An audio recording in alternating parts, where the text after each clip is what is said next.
ও মাই god, তুমি নতুন গাড়ি নিয়ে এসেছো। গাড়িটা কি সুন্দর দেখতে, একদম হিরোইনের মতো। কি সুন্দর গাড়ি। নাইকের মতো গাড়ি কিনে কি লাভ? বাপের জমি বেচে এত গাড়ি কিনলু, এখন আবার তো মাসে মাসে কিস্তিও দিতে হবে। বাবা, এই গাড়ি কিনে দেওয়ার দায়িত্ব ছিল তোমার, কিস্তি দেওয়ার দায়িত্ব আমার। এই গাড়ি আমি যখন কিনেছি, এখন এই গাড়িতেই ভাড়া মেরে আমি মাসে মাসে কিস্তি দিয়ে দেবো। The car is highway in the display in the showroom in the কিস্তি।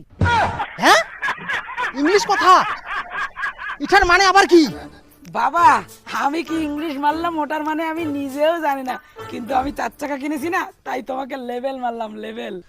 হ্যাঁ, তুই বাপক লেভেল দেখাস? তোর পকেটে টাকা আছে, তুই মোক লেভেল দেখাস? বাবা, পকেটে টাকা নাই, বাট অ্যাটিটিউড অলওয়েজ হাই।